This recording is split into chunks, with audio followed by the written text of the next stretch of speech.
फितरतें सब इंसानी थीं, फितरती ही था वो रब। खून ए खुद से सनी तलवारें थीं, खेले हुकूमत था सब।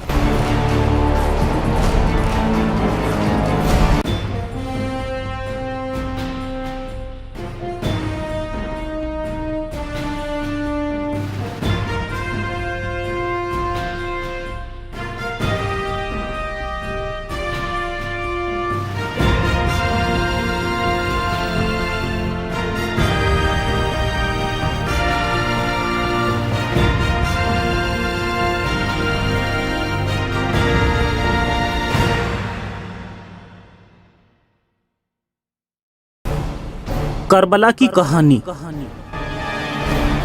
जज्बातों की रवानी या झूठ की निशानी। खिलाफत का खूनी खेल, ये इस सीरीज की लास्ट वीडियो है और इससे पहले के एपिसोड में हमने इस्लामिक हिस्ट्री को काफी बारीकी से समझा कि किस तरह हजरत मोहम्मद की मौत के बाद खिलाफत को लेकर कितने मसले हुए कि यहां तक मोहम्मद साहब के सहाबाओं ने मोहम्मद साहब की डेड बॉडी को अकेला छोड़ दिया और फिर 3 दिनों बाद जाकर उनका कफन दफन किया गया। खिलाफत को लेकर आगे भी इस तरह के मसले पेश होते रहे, मगर सबसे बड़ा टर्निंग पॉइंट उस्मान की खिलाफत के वक्त आया, जब उस्मान ने नेपोटिज्म फैलाया और जिसके बाद ये जंग पूरी तरह बनु हाशिम और बनु उमैया कबीलों के बीच की आपसी लड़ाई बन गई। फिर इसी के साथ फर्स्ट मुस्लिम सिविल वॉर और सेकंड मुस्लिम सिविल वॉर की शुरुआत हुई, जिसमें लाखों लोगों को अपनी जान खिलाफत के लालचियों के लिए गंवानी पड़ी। और आज की इस वीडियो में हम वाक़या करबला और उसके बाद होने वाली जंगों और उनके बीच की सियासत को इस्लामिक किताबों से समझेंगे। मगर इससे पहले मैं एक बार फिर ये डिस्क्लेमर दे दूं कि मेरी नज़र में इस्लामिक हिस्ट्री एक बहुत बड़ा झूठ है, इसमें 1% भी सच्चाई नहीं है, क्योंकि मोहम्मद साहब की मौत के बाद उमैयद खिलाफत का दौर चला जो कि कई सदियों तक रहा और फिर इसके बाद अब्बासी सल्तनत का दौर आया और यही वो दौर था जिस वक्त हदीसें कंप्लीट हुईं और इस्लामिक हिस्ट्री को लिखा गया। इससे पहले इस्लाम के सबूत नहीं मिलते। हो सकता है कि मोहम्मद के नाम का कोई करैक्टर ही ना हो या फिर उस तरह से ना हो जिस तरह आज बताया जाता है, क्योंकि इस बात के काफ़ी ज़्यादा एविडेंस मौजूद हैं जिससे साबित होता है कि अब्बासियों के दौर में ही इस्लाम को और ज़्यादा बड़ा चढ़ाकर लिखा गया। फिलहाल ये एक अलग टॉपिक है जिस पर फिर कभी बात हो सकती है, मगर जहाँ तक बात है करबला के वाक़ये की, तो इसकी सारी हिस्ट्री आज की इस वीडियो में मैं इस्लामिक सोर्सेज से दूंगा। यानी अब ये मेरी वीडियो मुस्लिम्स के लिए ऑथेंटिक है क्योंकि रेफरेंसेस उन्हीं की बुक्स से लिए गए हैं। मैं यहाँ ये भी बता दूँ कि पहले मेरा इरादा इस वीडियो को शिया बुक्स के रेफरेंसेस से बनाने का था, लेकिन शियाओं की किताबों में इतिहास को एक रूहानी इतिहास की तरह लिखा गया है और हुसैन के करैक्टर को बहुत रूहानी और बहुत ग्लोरीफाई करने की कोशिश की गई है, इसलिए यहाँ से हमें झूठ के सिवा कुछ नहीं मिलता। लेकिन दूसरी ओर सुन्नी इतिहासकारों की कोशिश रही है कुरान के साथ साथ बाकी इतिहास को भी महफूज रखने की, इसलिए सुन्नियों की बुक्स लॉजिकल लगती हैं और सच्चाई के थोड़ा करीब भी, इसलिए मेरे रेफरेंसेस इन्हीं किताबों से होंगे। लेकिन उसके पहले जानते हैं इतिहास के कुछ और फैक्ट्स। मक्तल अल हुसैन। मोहम्मद साहब की मौत 12 हिजरी 632 ईस्वी को हुई और इनकी मौत के 50 साल बाद यानी 61 हिजरी 680 ईस्वी को इनके नवासे हुसैन को करबला नामी जगह में बड़ी बेरहमी से कत्ल कर दिया जाता है। आज के वक्त में इस वाक़ये को इतना बड़ा चढ़ाकर शियाओं की तरफ से बताया जाता है जैसे ये मंजर खुद वो अपनी नज़रों से देख कर आए हों। कोई बूढ़ा शख्स भी चाहकर भी खुद अपने ही बारे में इतना नहीं लिख सकता। हालांकि कुछ बड़े इवेंट्स वो बता सकता है, मगर किस वक्त किससे एग्जैक्टली क्या कहा ये बता पाना बहुत मुश्किल है। मगर करबला में हुसैन के कत्ल को इतना डिटेल में बयान किया जाता है कि उसे बता पाना नामुमकिन है। अगर ये वाक़या इतना ही इम्पोर्टेंट होता तो इसके सच्चे होने के एविडेंस बहुत पहले से मौजूद होने चाहिए थे। खुद अगर मुस्लिम्स की माने तो पहली सदी हिजरी तक किसी भी शख्स ने अपनी किताबों में इस वाक़ये को बयान नहीं किया। खुद मुस्लिम्स के अकॉर्डिंग पहली सदी हिजरी से ही इस्लामिक हिस्ट्री को रिकॉर्ड करना शुरू कर दिया गया था और उस वक्त तक कितने ही स्कॉलर्स इस वाक्य को बयान करना ही भूल जाते हैं। आज के वक्त में जो हमारे पास सोर्सेस हैं वो सब के सब अब्बासियों के दौर के हैं। हुसैन की मौत के ताल्लुक से हमें इनकी हिस्ट्री 250 से 300 साल के बाद लिखी हुई मिलती है, यानी मक्तल अल हुसैन। आम तौर पर मक्तल उन किताबों को कहते हैं जो किसी शख्स की मौत के वाक़ये को बयान करती हो। इसी लिहाज से मक्तल अल हुसैन वो किताबें होती हैं जिसमें वाक़या करबला की हिस्ट्री रिकॉर्ड की गई हो। कहा जाता है कि सबसे पहली मक्तल अल हुसैन अबू मखनफ नामी शख्स ने 157 हिजरी 774 ईस्वी में लिखी, यानी वाक़या करबला से 1 सदी बाद। अबू मखनफ ने इस करबला के वाक़ये को बहुत ही शॉर्ट में लिखा था और इसकी लिखी गई ये हिस्ट्री करीब 4 से 5 सदी हिजरी तक बची रही। फिर अचानक से इसकी बाकी किताबों की तरह इसकी लिखी ये किताब भी खो गई। अब कितने ताज्जुब की बात है कि उस वक्त रिकॉर्ड की गई हिस्ट्री खो सकती है, मगर फिर अचानक 250 से 300 साल बाद इस वाक़या करबला को और भी ज़्यादा डिटेल में लिख दिया जाता है। आज के वक्त में इनके नाम से बहुत ज़्यादा डुप्लीकेट किताबें पाकिस्तान और हिंदुस्तान में छापी गई हैं, जो कि जाली किताबें हैं। कहा जाता है कि इब्ने जरीर अल तबरी और इब्ने कसीर जैसे बड़े बड़े इस्लामिक हिस्टोरियन ने जो वाक़या करबला को बयान करा है, इन सब का मेन सोर्स अबू मखनफ की मक्तल अल हुसैन ही थी। अल तबरी ने वाक़या करबला से 250 साल के बाद अपने इस काम को 83 हिजरी 923 ईस्वी को कंप्लीट किया और इस वाक़ये को बहुत डिटेल में लिख दिया। और इसी के साथ एक और एंशंट स्कॉलर गुजरते हैं, अल यकूबी, जिनकी मौत की तारीख 284 हिजरी 898 ईस्वी है। इन्होंने भी इस वाक़ये का जिक्र करा और फिर इसके बाद 774 हिजरी 1373 ईस्वी को इब्ने कसीर अपने इस काम को कंप्लीट कर लेता है। यानी हुसैन की मौत से 700 सालों के बाद इन्होंने इस बारे में लिखा। इन किताबों में इस वाक़ये के बारे में काफ़ी डिटेल में लिखा है, इसलिए ये सारी किताबें अब्बासियों के दौर की हैं और इसी वक्त इस्लाम को इन्हेंस करा गया। खैर, अब हम इन्हीं इस्लामिक सुन्नी सोर्सेज से इस वाक़ये को जानेंगे। इन सोर्सेज से इस वाक़ये के बारे में बताने के लिए बहुत कुछ है, मगर हम कुछ ऐसे पहलुओं पर नज़र डालते हैं जिससे बहुत कम लोग वाकिफ़ हैं, क्योंकि इन्हीं वाक़यों में इस जंग के राजनीतिक पहलू भी छुपे हैं। यजीद की खिलाफत।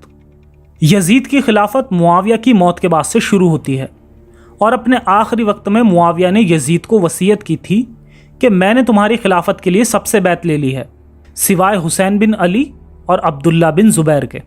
तो अगर तुम इन पर काबू पालो तो तुम्हें कोई दुश्वारी नहीं होगी। और फिर इसी के साथ अगला खलीफा यजीद बिन मुआविया 60 हिजरी 680 ईस्वी को बन जाता है। यजीद की माँ मैसून शाम के कल्बिया नामी कबीले की एक ईसाई औरत थी, इसलिए यजीद का बचपन ईसाई कबीलों में गुजरा था। इस बिना पर यजीद ईसाइयों की तरफ ज़्यादा मुतासिर था। यजीद के ताल्लुक से हमें इस्लामिक स्क्रिप्चर्स में 2 तरह की रिवायतें मिलती हैं। एक के तहत तो यजीद के कैरेक्टर को बड़ा अच्छा बताया जाता है, तो दूसरे के तहत यजीद को बहुत बुरा शख्स बताया जाता है। यजीद बुरा क्यों था? इस ताल्लुक से शायद आपने इस्लामिक स्कॉलर्स को भी कहते सुना होगा कि यजीद शराबी था और कुत्ते पालता था, तो इस बिना पर यजीद एक बुरा शख्स था और खिलाफत के लायक नहीं था। मगर क्योंकि यजीद की परवरिश ईसाइयों के बीच में हुई थी, जहां शराब पीना लोगों की पर्सनल चॉइस मानी जाती है और कुत्तों को पालने में भी कोई बुराई नहीं देखी जाती, बल्कि कुत्ते पालने वालों को नरम मिजाज माना जाता है। वहीं इसका मुकाबला अगर हम इस्लाम से करें तो इस्लाम में बिना किसी वजह के ज़बरदस्ती कुत्तों को जान से मारने का हुक्म है, और रसूल अल्लाह ने अपने वक्त में कितने ही कुत्तों को जान से भी मरवा दिया था। इसी के साथ कुछ रिवायत यजीद के फेवर में हैं, जहां लिखा है कि जब हुसैन को कत्ल करने के बाद हुसैन की घर की औरतों को जब यजीद के दरबार में लाया गया, तब यजीद ने इन लोगों को वापस इनके घर मदीने भिजवा दिया। अगर इनकी जगह कोई और होता तो जाहिर सी बात है कि वो इन्हें गुलाम लौंडी बना सकता था, जैसा कि कुरान में इस बात की इजाज़त भी है और जैसा कि खुद मोहम्मद साहब और अली और इनके बेटे हसन ने भी किया है, यानी औरतों को गुलाम बनाकर उनसे हम बिस्तरी करने वाला अमल, जो कि यजीद को इन लोगों से भी बेहतर शख्स के रूप में पेश करता है, जिसे हम आज की वीडियो के लास्ट में रेफरेंस के साथ पेश भी करेंगे। खैर, यजीद की खिलाफत के वक्त सबके सब इसकी खिलाफत से राज़ी थे, सिवाय इमाम हुसैन, अब्दुल्ला बिन ज़ुबैर और थोड़े से चंद लोगों के अलावा, क्योंकि ये लोग खुद खलीफा बनना चाहते थे, तो इसीलिए इन्होंने यजीद की बैत नहीं की। यजीद ने मदीने के गवर्नर को ख़त लिखा कि तुम हुसैन और अब्दुल्ला बिन ज़ुबैर इन लोगों से मेरी बैत लो। जब इन दोनों को पता चला कि यजीद खलीफा बन चुका है और उनकी बैत चाहता है, तब अब्दुल्ला बिन ज़ुबैर मदीना छोड़कर चला जाता है और इसी तरह हुसैन भी चुपके से रात को ही मदीने से मक्का रवाना हो जाता है। मुस्लिम बिन अकील की हत्या। जिस वक्त तक ये मक्का पहुंच पाते उस वक्त तक हर कोई यजीद की खिलाफत से वाकिफ हो चुका था। हुसैन भी बताते थे कि वो मक्का सिर्फ हज करने के लिए आए हैं, मगर हज करने के बजाय सिर्फ उम्रा करके ही मक्का से कूफा की तरफ चले जाते हैं। कूफा जाने की वजह थी वहां इनके वालिद हजरत अली के सपोर्टर्स थे और वो जगह भी अली की खिलाफत के वक्त राजधानी थी। इसीलिए वहां के लोगों ने हुसैन को खत लिखा कि हम यजीद के बजाय आपको खलीफा बनाना चाहते हैं और आपके साथ यजीद के खिलाफ जंग करने के लिए तैयार हैं, इसलिए आप फौरन यहाँ आ जाएं। कूफा के लोगों का रवैया ये जानते थे कि ये किस तरह हसन के साथ थे, मगर जब अपने वक्त में हसन ने मुआविया से सुलह कर ली थी तब कूफा वाले भी ख्वारजियों की तरह हसन के खिलाफ हो गए थे। इसीलिए हुसैन को इनके बहुत से लोगों ने वहां जाने से मना कर दिया। इन्होंने वहां के लोगों को परखने के लिए पहले अपने कजिन मुस्लिम बिन अकील को वहां भेजा। मुस्लिम बिन अकील वहां गए और लोगों से हुसैन के लिए बैत लेने लगे और करीब 12,000 लोगों को जमा कर लिया जो लोग हुसैन को खलीफा बनाना चाहते थे। फिर इसने हुसैन के पास एक ख़त भिजवाया कि यहाँ के लोग आपकी खिलाफत से राज़ी हैं और यजीद से जंग करने के लिए तैयार हैं। उस वक्त कूफा का गवर्नर नोमान बिन बशीर था और मुस्लिम बिन अकील के साथ नरमी से पेश आ रहा था। जब इस बात की खबर यजीद को पता चली कि उसकी खिलाफत से बगावत करने के लिए मुस्लिम बिन अकील कूफा में हैं और नोमान बिन बशीर भी उसे सपोर्ट कर रहा है, तो इसने नोमान को हटाकर इब्ने ज़ियाद को नया गवर्नर बना दिया। ये शख्स कठोर मिजाज का था और इसने गवर्नर बनते ही मुस्लिम बिन अकील को कत्ल करवा दिया। इस बात से अनजान हुसैन उस वक्त मक्का में था और अकील का ख़त पढ़कर खुश हो रहा था कि लोग इसकी खिलाफत के लिए राज़ी हो रहे हैं, और फिर ये अपने पूरे परिवार वालों को साथ लेकर मक्का से कूफा की तरफ जाने लगा। उस वक्त इन्हें बहुत से लोगों ने रोकने की कोशिश की, मगर इन्होंने किसी की बात नहीं मानी। जब हुसैन मक्का से कूफा जाने लगे तब इस वक्त इब्ने अब्बास ने इन्हें रोकने की कोशिश की, मगर ये नहीं माने। फिर इब्ने अब्बास ने कहा, अगर तुम जाते ही हो तो औरतों और बच्चों को अपने साथ ना ले जाओ, मुझे डर है कि कहीं उस्मान की तरह ही तुम भी अपनी औरतों और बच्चों के सामने कत्ल ना कर दिए जाओ। मगर फिर भी ये नहीं माने और मक्का से कूफा रवाना हो गए। इस दलील से यहाँ साफ जाहिर होता है कि लोगों ने इन्हें रोकने की कोशिश की, मगर ये खिलाफत के लालच के लिए नहीं माने और कूफा की तरफ रवाना हो गए, क्योंकि मक्का और मदीना में भी कोई इनके साथ नहीं था। खैर, मुस्लिम बिन अकील का ख़त मिलते ही ये कूफा की तरफ चल दिए। ये कूफा पहुँचने ही वाले थे कि उन्हें खबर मिली कि मुस्लिम बिन अकील को कत्ल कर दिया गया है, मगर फिर भी इन्होंने अपना सफ़र जारी रखा। इस वक्त अगर कोई समझदार शख्स होता तो वो यहीं से वापस चला जाता, क्योंकि हुसैन अपने साथ अपने घर की औरतों और बच्चों, जिनकी तादाद करीब 18 थी, उन्हें साथ लेकर चल रहे थे। जब कूफे के गवर्नर इब्ने ज़ियाद को हुसैन के सफ़र की खबर मिली तो इसने एक फ़ौज उनकी तरफ भेजी ताकि वो इन्हें कूफा आने से रोक सकें। जब ये कूफा नहीं जा सके तब एक ऐसे मुकाम पर पहुंच गए जिसे करबला कहा जाता है। वाक़या करबला। और जब हुसैन इराक़ जाने के लिए रवाना हुए तब रास्ते में ही इन्हें अपने भाई मुस्लिम बिन अकील के कत्ल की खबर मिली। जब इब्ने ज़ियाद को पता चला कि हुसैन कूफा के नज़दीक पहुंच गया है तो इसने अमर इब्ने साद बिन वकास को फ़ौज लेकर भिजवा दिया और फिर इन दोनों का टकराव उस जगह हुआ जिसे करबला कहा जाता है। उस वक्त हुसैन के साथ इनके परिवार वाले और उनके साथी मौजूद थे, जिनकी कुल तादाद 72 थी, और अमर बिन साद 4000 लोगों की फ़ौज के साथ था। जब हज़रत हुसैन से पूछा गया कि आप यहाँ पर क्यों आए हैं, आपने फरमाया कि अहले कूफा ने मुझे ख़त लिखे हैं कि मैं इनके पास आऊँ, मगर अब जब इन्होंने मुझे नापसंद किया है तो मैं अब मक्का वापस चला जाता हूँ। मगर लोगों ने इन्हें वहाँ से कहीं जाने नहीं दिया और चारों तरफ से घेर लिया। उस वक्त यजीद की फ़ौज का कमांडर अमर इब्ने साद था, जो रसूल के एक बहुत बड़े सहाबी का बेटा था। इन लोगों ने जब हुसैन और उनके लोगों को घेर लिया तब सिर्फ एक शर्त रखी कि तुम्हारे सिवा अब कोई नहीं बचा है जो इस खिलाफत से राज़ी ना हो, इसलिए अगर तुम यजीद की बैत कर लेते हो तभी तुम लोगों को यहाँ से जाने दिया जाएगा। अब यहाँ हुसैन को मजलूम कहने वाले लोगों को उस वाक़ये को भी याद करना चाहिए जब इनके वालिद अली ने तलहा और ज़ुबैर के सर पर खंजर रखकर उनसे अपनी बैत करवाई थी। या तो तब तलहा और ज़ुबैर भी मजलूम थे, या अब हुसैन को मजलूम कहना मुनाफिकत यानी डबल स्टैंडर्ड होगा। यहाँ एक बात ये भी ध्यान दी जाए कि इन लोगों ने इन्हें तुरंत कत्ल नहीं किया, बल्कि इनके बैत करने का इंतज़ार किया। और ये वाक़या भी उस्मान के मौत के वाक़ये की तरह है कि बागियों ने उसे तुरंत कत्ल नहीं करा था, बल्कि उसे उसके घर में 40 दिन तक कैद कर दिया गया था और उसके घर के अंदर खाना पानी भी नहीं पहुंचने दिया था, ताकि उस्मान अपनी जिद छोड़ दे। अगर वो चाहते तो उस्मान को पहले दिन भी कत्ल कर सकते थे, मगर साफ जाहिर है कि उस वक्त उनका मकसद सिर्फ उस्मान से सही फैसले करवाना था। मगर वो नहीं माना, तब उसे कत्ल कर दिया गया था। वाक़या करबला भी इसी तरह हुआ था। यजीद की फौज ने इन पर तुरंत हमला नहीं किया, पहले इन्होंने इनसे अपनी बात मनवानी चाहिए। जब ये नहीं माने तब इन पर पानी भी बंद कर दिया, और जब पानी के लिए लोग तलवार लेकर मैदान में आए तब इन्हें कत्ल कर दिया गया। इब्न ज़ियाद ने यजीद की फौज से कहा कि वो हज़रत हुसैन को प्यासा रखे, ताकि प्यास की शिद्दत के बाद थक हार कर आखिर में अमीरुल मोमिनीन यजीद बिन मुआविया की बैत कर ले। इसके अलावा तारीखी किताबों में ऐसी बातें लिखी हैं जिससे ये बात साफ जाहिर होती है कि ये जंग बनु हाशिम और बनु उमैया इन दोनों कबीलों की आपसी लड़ाई थी। इब्न ज़ियाद ने कहा, इनको पानी से रोक दो, जैसा कि परहेजगार और मजलूम अमीरुल मोमिनीन तीसरे खलीफा हज़रत उस्मान के साथ किया गया था। यही वाक़या दूसरी किताबों में कुछ यूँ आया है, इनको नहर तक मत पहुँचने दो, एक बूंद पानी भी वो ना पी सकें, जो सलूक मजलूम उस्मान के साथ किया गया था। इन दलीलों से साफ जाहिर होता है कि यजीद की फ़ौज कोई और नहीं बल्कि तीसरे खलीफा उस्मान के पैरोकार यानी सपोर्टर्स थे। और ये कोई ऐसी जंग नहीं थी जिसमें इस्लाम दांव पर हो, क्योंकि दोनों तरफ मुस्लिम्स ही थे। हुसैन ने 3 बातों की शर्तें रखी। कहा, जहाँ से मैं आया हूँ वहीं वापस मुझे जाने दिया जाए, या फिर किसी इस्लामी मुल्क की सरहद पर भेज दिया जाए ताकि ये वहाँ जाकर जिहाद करें और फिर शहीद हो जाएं।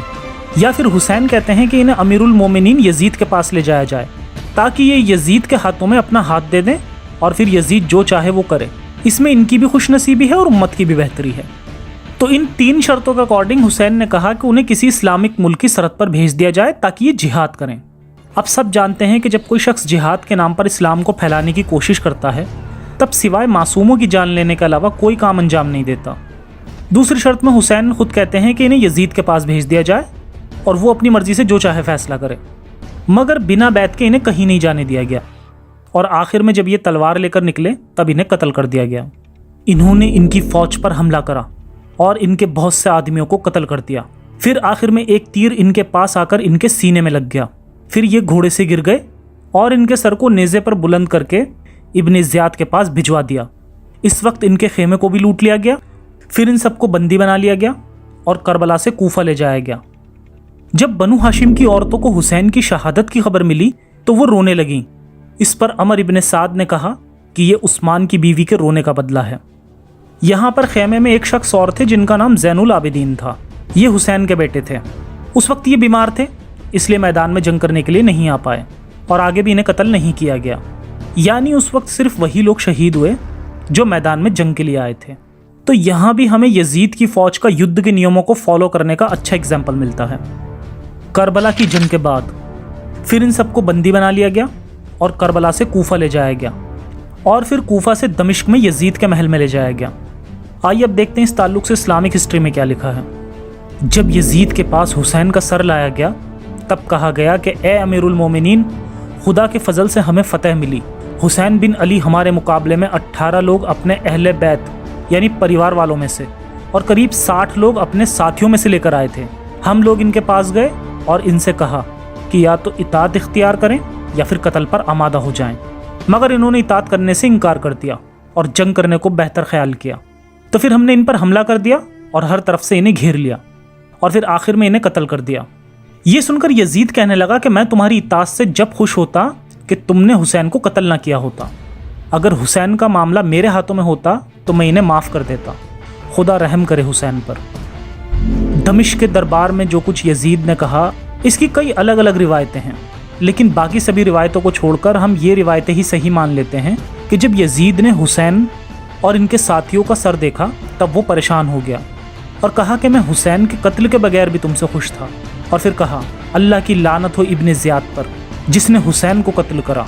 खुदा की कसम अगर मैं वहाँ होता तो हुसैन को माफ़ कर देता, और मैं अगर तुम्हारे मुकाबले में होता तो तुम्हें कभी कत्ल ना करता। इसके बाद अहले हरम का दाखिला दरबार में हुआ। फातिमा बिनते हुसैन जो हज़रत सकीना से बड़ी थीं, यजीद से कहने लगीं कि हमारा सब कुछ छीन लिया गया। यजीद ने कहा, ए भतीजी, तुम लोग का जितना माल लूटा गया है मैं उससे बढ़कर तुम्हें दूंगा। फिर इनसे पूछ पूछ कर एक एक चीज़ इन्हें लौटा दी गई। फिर सकीना, जो हुसैन की बेटी थीं, कहती हैं कि मैंने किसी शख्स को यजीद से बढ़कर अच्छा नहीं देखा। हज़रत फ़ातिमा बिनते अली बयान करती हैं कि जब हम लोग को यजीद के सामने ले जाकर बिठाया गया तब तो इसे तरस आ गया और मेहरबान हम पर हुआ। फिर एक शख्स अहले शाम से यजीद के सामने आकर खड़ा हो गया और कहने लगा, ए अमीरुल मोमिनीन, ये औरत मुझे दे दो। वो कहती है कि मैं उस ज़माने में कमसिन यानी कम उम्र की थी और सूरतदार थी यानी खूबसूरत थी। फिर फरमाती हैं कि इन्होंने अपनी बड़ी बहन ज़ैनब का आंचल पकड़ लिया। यजीद ने कहा कि इस वक्त मैं ये हक रखता हूँ कि इन्हें जिसे चाहूँ दे सकता हूँ, मगर फिर यजीद इन्हें वापस मदीना सही सलामत पहुँचा देता है। अब यहाँ अगर हम इस्लामिक रूल्स को देखें तो अटैक या युद्ध में हाथ आया माल, जिसमें दुश्मन की औरतें भी इसका हिस्सा होती हैं, माल गनीमत होता है, जो अल्लाह की पाक किताब कुरान में भी हलाल बताया गया है और मोहम्मद साहब से लेकर हर इस्लामिक शासक ने इसे फॉलो किया है। ना जाने कितने कबीलों पर अटैक करके उनके मर्दों को मारकर बीवी बच्चों बहन बेटियों को सेक्स स्लेव बनाया गया है, लेकिन यहाँ भी यजीद इनसे बेहतर निकला और इनकी बची हुई औरतों को इसने बाइज्जत मदीना भेज दिया। कोई भी शिया स्कॉलर इस बात से मुकर नहीं सकता, लेकिन हाँ, चादर छीनने का रोना जरूर रोते दिख जाएंगे। इस मामले में यजीद के इनसे बेहतर सलूक के कुछ और एग्जाम्पल देखते हैं। फिर यजीद ने इब्न बशीर से कहा कि इन लोगों की रवानगी का सामान जैसे मुनासिब हो कर दो और इन लोगों के साथ अहले शाम में से किसी ऐसे शख्स को भेजो जो अमानतदार नेक किरदार हो। इन लोगों के साथ सवार करो और वापस इन सबको मदीना पहुंचा दो। यजीद ने ज़ैनुल आबदीन से कहा कि अगर तुम्हें मदीने पहुंचकर किसी चीज़ की ज़रूरत हो तो तुम मदीने से मुझे लिखकर भेज देना। फिर यजीद ने इन्हें कुछ कपड़े दिए और ये लोग मदीने की ओर रवाना हो गए।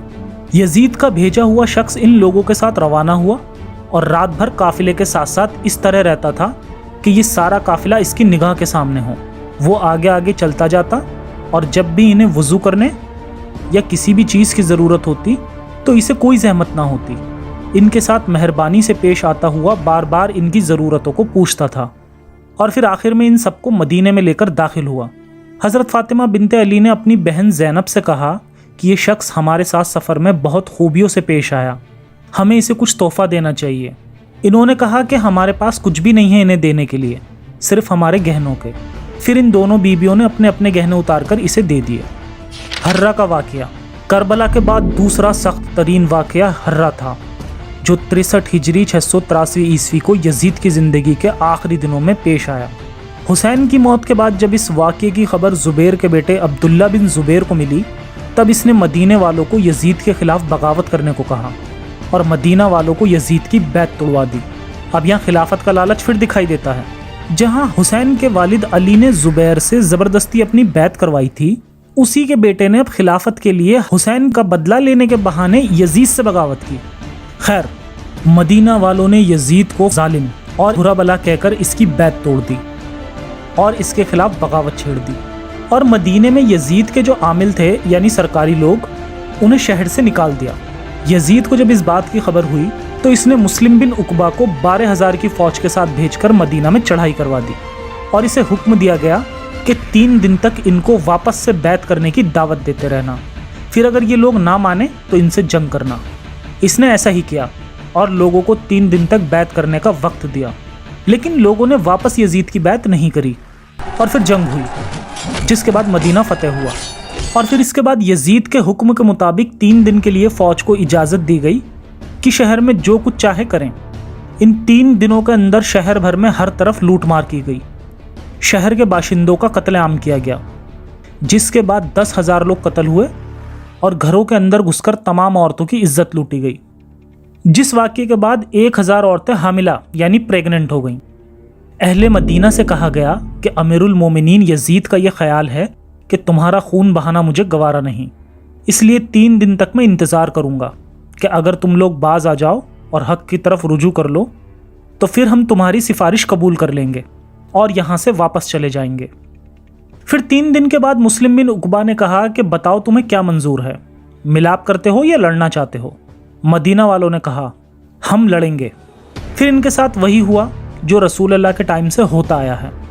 मदीना में लूट मार और कत्ल आम किया गया और मदीने की 1000 औरतों को हामिला किया गया और करीब 10,000 लोगों का कत्ल हो गया। यानी ये कहना भी गलत है कि करबला के बाद हुसैन ने दीन इस्लाम बचा लिया था, क्योंकि उनकी मौत के बाद मक्का और मदीना में इसी तरह कत्ल आम किया गया और फिर इन्हीं फौजों ने आगे चलकर काबे को भी जला दिया था, वो भी हुसैन के मरने के तुरंत बाद ही। फिर मदीने में कत्ल आम करने के बाद इन्होंने मक्का की तरफ रुख किया, क्योंकि इधर भी लोगों ने अब्दुल्ला बिन जुबैर को खलीफा मान लिया था, इसलिए इन्होंने मक्का वालों से भी जंग की और मक्का वालों को भी हरा दिया। और फिर इन्होंने काबे पर आग के पत्थर बरसाए, जिसके बाद काबे को आग लग गई। इस तरह के हमले काबे पर 50 बार किए गए और हर बार मुस्लिम हुक्मरानों ने ही हुकूमत के चक्कर में ऐसे काम अंजाम दिए। खैर, यजीद ने ये दोनों जंगें फतेह कर ली थीं और फिर उसके कुछ समय बाद यजीद अपनी ज़ाती बीमारी की वजह से 64 हिजरी 683 ईस्वी को मर जाता है। मुख्तार का वाक़या। यजीद के मरने के बाद काफ़ी वक्त तक कोई खलीफा नहीं बना और इसी वक्त हुसैन की मौत का बदला लेने के लिए मुख्तार सख्फी नामी शख्स ने हज़ारों लोगों की फ़ौज तैयार की और वाक़या करबला के मौके पर जितने भी लोग हुसैन के ख़िलाफ़ थे उन्हें चुन चुन कर जान से मारने लगा। मुख्तार लोगों को मारने के बाद इनका कटा हुआ सर ज़ैनुल आबिदीन के पास भिजवाता था और ज़ैनुल आबिदीन मुख्तार के लिए दुआ करते थे। जब मुख्तार ने हुसैन का बदला लेने के लिए काफ़ी तादाद में लोगों को मार दिया, तब लोगों ने मुख्तार के खिलाफ भी बगावत की और इसे और इसके ख़ानदान वालों को भी कत्ल कर दिया।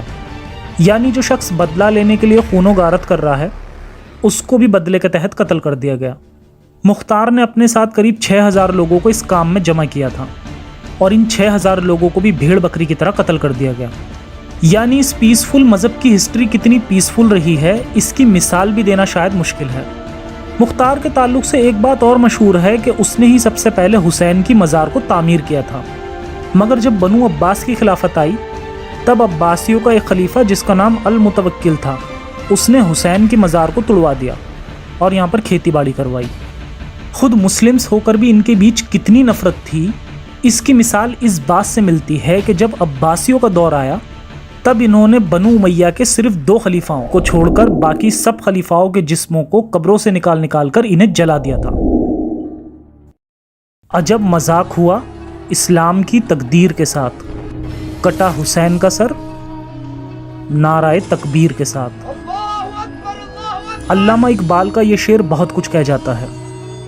इस्लामिक इतिहास को देखकर पता चलता है कि इस्लाम का इतिहास कोई रूहानी नहीं, बल्कि सत्ता के लालच में डूबे इस्लामिक खलीफाओं के आपसी राजनीतिक लड़ाइयों का इतिहास है। खुद ये लोग भी अपने मज़हब को इतना सीरियसली फॉलो नहीं करते थे, मगर आजकल के मॉडर्न ज़माने में भी बचपन से ही लोगों का माइंड वॉश करके उन्हें मजहबी बना दिया जाता है। शिया बच्चों के दिमाग में बचपन से अहले बैत की मोहब्बत बैठा दी जाती है। हर साल मुहर्रम के 3 महीने उनकी ज़िंदगी के गमगीन 3 महीने बीतते हैं, जिसमें वो लाइफ में कुछ भी सेलिब्रेट नहीं कर पाते और पूरे 3 महीने उन लोगों की याद में रो पीट कर बिताते हैं जो कभी सत्ता के लालच में आपस में ही लड़ भिड़ कर मर गए थे। उनके लिए रोया जाता है जिन्होंने दूसरे मजहबों पर अटैक करके उनके मर्दों को कत्ल किया था, उनकी बीवियों बच्चों को गुलाम बनाया था और उनकी औरतों के साथ रेप भी किया था। शिया लोग भले ही सुन्नी लोगों की हदीसें ना मानते हों और इन सब बातों को गलत बताएं, लेकिन कुरान का क्या? कुरान तो हर मुसलमान मानता है और ये गुलाम बनाने की बुराई कुरान से भी पता चलती है। और जहाँ तक बात वाक़या करबला की है तो पहले से इतना सीरियसली नहीं लिया जाता था। खुद अरब मुल्कों में भी इस वाक़या के बारे में कोई तवज्जो नहीं दी जाती, सिर्फ इंडिया और पाक के शियाओं की बनाई गई एक स्टोरी, और इनकी देखा देखी अब सुन्नी मुस्लिम भी इसे सीरियसली लेने लगे। जब भी इस वाक़ये को मैंने किसी भी मजलिस वाले मौलाना को कहते सुना तो यही सुना कि इस वक्त इस्लाम खतरे में था, मगर हुसैन ने इसे अपनी कुर्बानी देकर बचा लिया। मगर जब आप इनकी मुकद्दस किताबों को पढ़ते हैं तो पता चलता है कि ये सभी जंगें खिलाफत के लालच में लड़ी गईं, ना कि इस्लाम को बचाने के लिए। इतना ही नहीं, उसके कुछ ही सालों बाद मक्का, मदीना और काबे पर हमले किए गए थे और हुसैन की मज़ार को भी कितनी ही बार खुद मुस्लिम हुक्मरानों ने ही तुड़वा दिया था। ये कबीलों की जंगें यूं ही चलती रहीं और मज़हब के नाम पर खून भी यूं ही बहता रहा। और आज हमसे कहा जाता है कि इस्लाम तो अमन और चैन का मज़हब है। तो ये था इस सीरीज़ खिलाफत का खूनी खेल का लास्ट एपिसोड। इस सीरीज़ के सभी एपिसोड में हमने मोहम्मद साहब की मौत के बाद से लेकर करबला और उसके बाद के इतिहास को इस्लामिक किताबों से समझा। अब आगे इस सीरीज़ पर मैं Q&A वीडियो लाऊंगा जिसमें इस खिलाफत इतिहास से रिलेटेड आपके सवाल लिए जाएंगे। जैसे काफ़ी लोगों ने पहली वीडियो में ये कमेंट करा था कि रसूल तो उम्मी यानी अनपढ़ थे, तो मरते वक्त वसीयत कैसे लिख सकते थे। हालांकि रसूल उम्मी थे या नहीं, उस बात को मैं पहले ही अपनी एक वीडियो के थ्रू एक्सपोज कर चुका हूँ। आप लोग अपने सवाल #खिलाफत कीवर्ड के साथ किसी भी खिलाफत वीडियो के कमेंट सेक्शन में अपने सवाल पूछें, और अगर वीडियो लायक सवाल हुए तो बहुत जल्दी इस पर Q&A वीडियो लेकर मिलेंगे। तब तक के लिए सुरक्षित रहें और अपना और अपनों का ख्याल रखें, पाखंड और कट्टरता से बचें और आज़ाद ख्याल बनें। जय हिंद, साइंस हाफिज़।